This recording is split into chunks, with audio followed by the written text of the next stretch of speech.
ফের আলোচনায় content creator Ripon মিয়া। মঙ্গলবার সারাদিন তাকে নিয়ে চর্চা।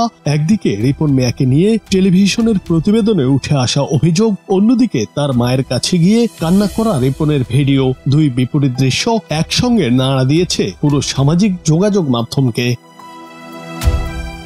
একাধিক পেজ ও চ্যানেল প্রচার করে এক প্রতিবেদন। সেখানে রিপনের মা অভিযোগ করেন, খুব কষ্ট করে মানুষ করেছে ছেলেকে, কিন্তু এখন পরিচয় দেয় না। আমরা গরিব, পরিচয় দিলে যদি ওর মান সম্মান না থাকে।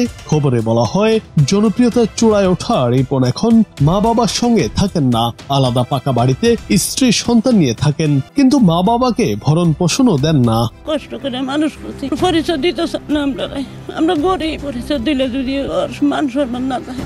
সংবাদ প্রচারের পরেই সামাজিক যোগাযোগ মাধ্যমে শুরু হয় তীব্র সমালোচনা। কেউ লিখেছেন, খ্যাতি মানুষকে মানুষ থাকতে দেয় না। আবার কেউ মন্তব্য করেছেন, মায়ের কষ্টের কান্না শুনে রিপনের ভিডিও দেখা যায় না। পক্ষে বিপক্ষে অনেকে মন্তব্য করেছেন।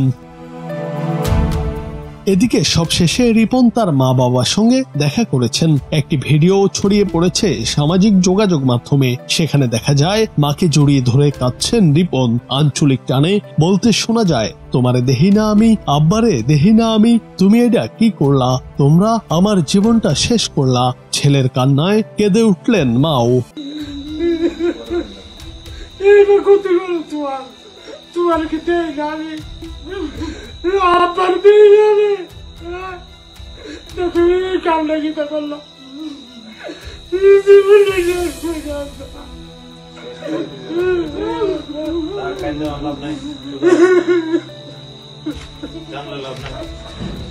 ভিডিওটি প্রকাশের পরেই পরিস্থিতি পাল্টাতে শুরু করে। যারা সমালোচনা করেছিলেন তাদের অনেকেই লিখেছেন, মা ছেলের সম্পর্ক সবচেয়ে পবিত্র, সাময়িক ভুল বোঝাবুঝি মিটে যাক।